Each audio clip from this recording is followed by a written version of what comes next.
swing and a miss from a Democrat-run X page.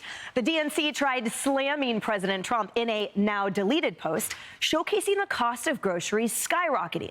Now, they tried to compare the cost of cheese, alcohol, grocery, and meat, writing, quote, Trump's America. But there's only one problem. Those prices soared under President Biden's watch, while the White House rapid response team wasted no time publicly correcting the Dems' mistake. Here's the updated look. The social team added a Biden label with 2 arrows pointing to the price jumps under his administration, clearly highlighting the massive spike on household necessities in deep red. What a fail, guy. What a total fail. I think they call this a self-own. Yes. Right? And they actually used an accurate XY axis, right, with a useful time horizon here, where they said, basically, look, America, at what we did to the prices of everything. And we're going to try to blame it on the guy who's now back, having inherited this, trying to fix it. And the fact that it's deleted tells you everything that you need to know about what a faceplant this was. The one thing is, it's fun to sort of dunk on them, and they deserve it. But the Trump White House needs to understand also, at some point, the time horizon is going to change. And a lot more of this is going to be on his watch again. And when the promise on the campaign was bringing down prices, they need to deliver on that. People are willing to blame the last guy for quite a while for the mess that he made. Fair, legit. But then the new policies of the new administration at some point have to take hold and have to work. Because then public opinion will shift. Absolutely. I'm sorry. Lisa, great point. So according to this chart, it rose 22% under Biden's watch and about 0.6% under Trump. So that's still in the positive, though. To Guy's point, when do you think we're going to see it start to fall? And we all need to see it before the midterms. That's the reality. Well, I mean, Fox News came out with new polling for the 6-month mark and did find that the percentage of Americans who view inflation as a problem in their lives, it has dropped a little bit. So that's a positive sign for Americans. But what I think, well, and also, if you look at this chart, it shows during the Trump years, it's low, and it's skyrocketed under Biden, so it is a total cell phone. But what I find so interesting about this is the Democrat National Committee. This isn't some ragtag operation, right? I worked at the congressional equivalent for Republicans at the NRCC, and you've got massive staffs. You've got legal, you've got research, you've got a communications department, social media department, right? There's often layers of approval.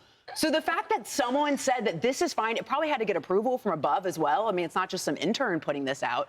So the fact that no one caught this, and they're like, you guys, you realize that we're just dunking on ourselves here, is really, truly embarrassing for the Democrat Party. And also, based off of a prior conversation with them trying to make a comeback, like, probably not the most positive indication that they're going to do that.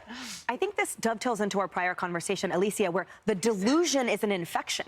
Like, what a perfect point that you make, that there's a million people with eyes on this, and they all think that it's actually under Trump. They don't see, actually, the reality. Exactly, which brings me back to, first, our previous conversation, and also heading into the midterms. What is this going to mean in terms of messaging? Because the Democratic Party, for some reason, insists on not learning a lesson, and they take something that was clearly one of the most failed messages of the Biden administration on the economy, and then they turn around and blame Trump. And then Americans see that, and they're like, well, who's talking to us here? And what do they have to say to us as we go into the midterms? The midterms, historically, are for the Democrats to lose. And they just might do that if they can't seem to get it across the line with who's behind the button and putting this kind of stuff up on social media. It's very important. And, you know, I thought that they sort of had a command on certain messaging, right? And as we talked about the energy earlier, so I mean, it's not surprising that they have a self-own, but they were supposed to be in command of a lot, and now they're just shooting themselves in the foot.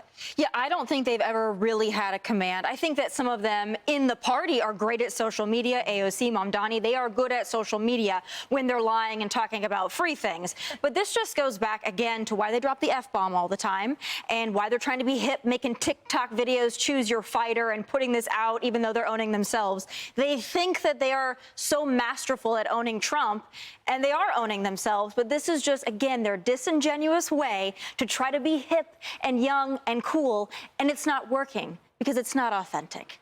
They cannot buy, and you saw Kamala try to do it, over $1 billion. They cannot buy authenticity. They just cannot. Right. It's inauthentic, and it's inaccurate, because it all happened under Biden's watch. All right. Hey, it's Will Kane. Click here to subscribe to the Fox News channel on YouTube. It's the best way to get our latest interviews and highlights. And click to subscribe to the Will Kane podcast for full episodes right now.